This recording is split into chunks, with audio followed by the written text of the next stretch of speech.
Est-ce que le dogmatisme des religions est l'ennemi de la pensée critique? On rappelle que le dogmatisme des religions est l'ennemi de la pensée critique. Qu'est-ce que l'esprit critique? C'est raisonner de manière cohérente, logique, disons-le simplement.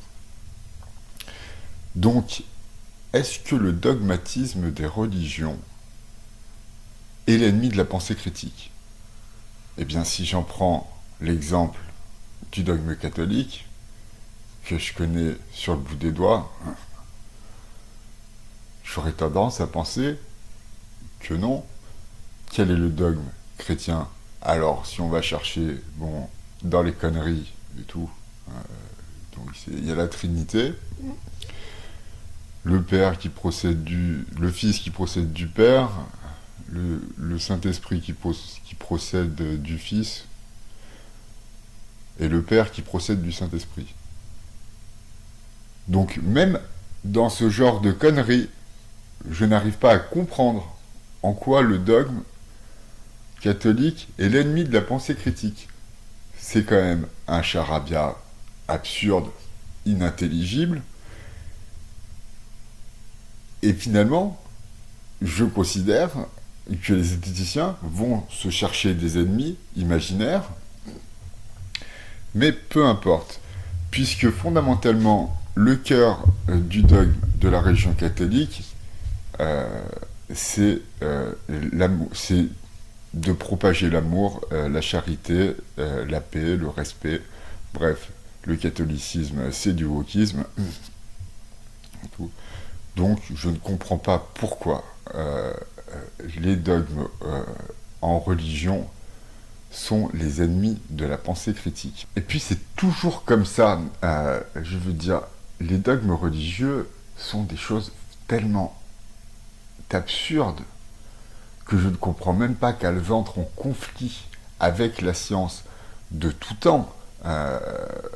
C'est l'Église en Europe qui a été la gardienne de la science. Ce sont les clercs qui faisaient l'école, donc qui apprenaient le français, les mathématiques et tout, qui étaient les astronomes, les Copernic et compagnie. Ils ont été éduqués par des clercs, et depuis toujours, au sein de l'Église catholique, on sait que la Terre est ronde et que c'est la Terre qui tourne autour du Soleil. On n'a pas attendu Copernic, Seigneur Dieu, pour le savoir dans l'Église catholique. Certes, c'était des choses qu'on ne répandait pas pour une ou y raison, je ne sais pas. On considérait que les gens étaient trop bêtes. Quand on voit aujourd'hui ce qu'on fait avec la science, Internet et tout, toutes les idées stupides qu'on répand et toutes les choses mal qu'on peut dire, et tout le mal qu'on peut faire aux gens, on peut comprendre la crainte de l'Église catholique de vouloir répandre des idées qui ne sont pas des idées, qui sont des faits scientifiques.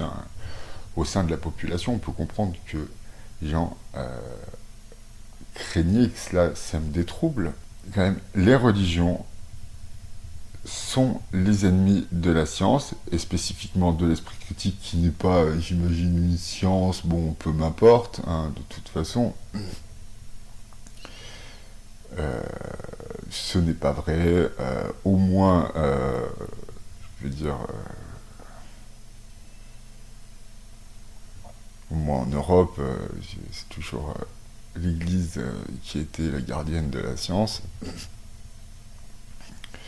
Et tout, les curés étaient des gens normaux, qui étaient des grands philosophes, très critiques.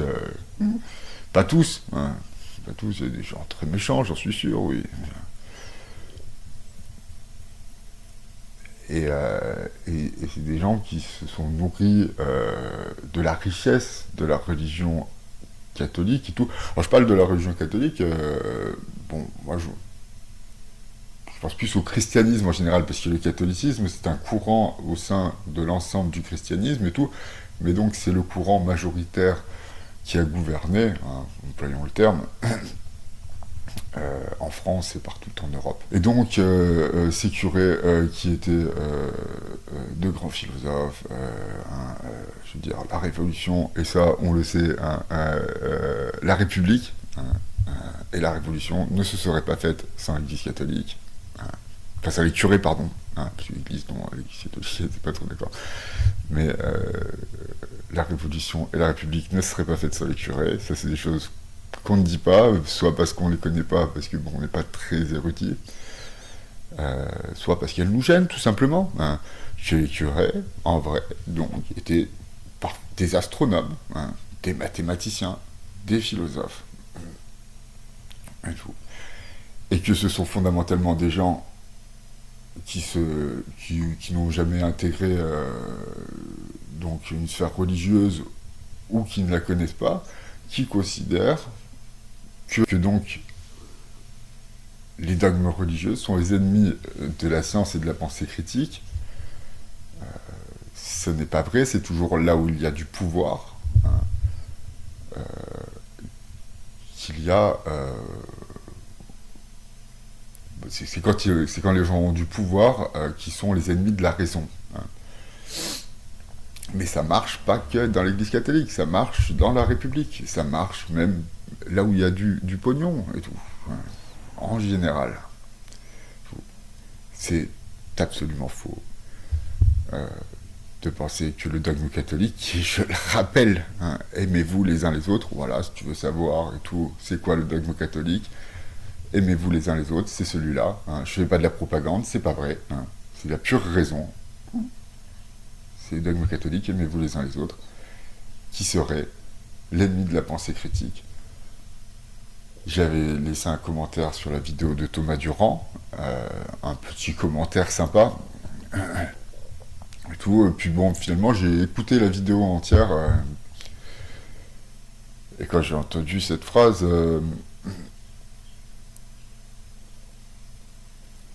les dogmes religieux sont les ennemis de la pensée critique, eh bien, je voulais apporter une vraie nuance, car je suis d'accord sur le fait que le dogme n'est pas quelque chose de scientifique, mais je ne comprends pas vraiment, et je viens de le démontrer, je trouve que je viens de le démontrer, je ne comprends vraiment pas pourquoi c'est un ennemi, le dogme religieux, vis-à-vis de la science et de la pensée.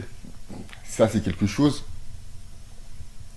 que je n'arrive vraiment pas à intégrer. Et je suis convaincu d'avoir raison. Ça, c'est le plus beau dans l'histoire. Merci de m'avoir écouté, et aimez-vous les uns les autres.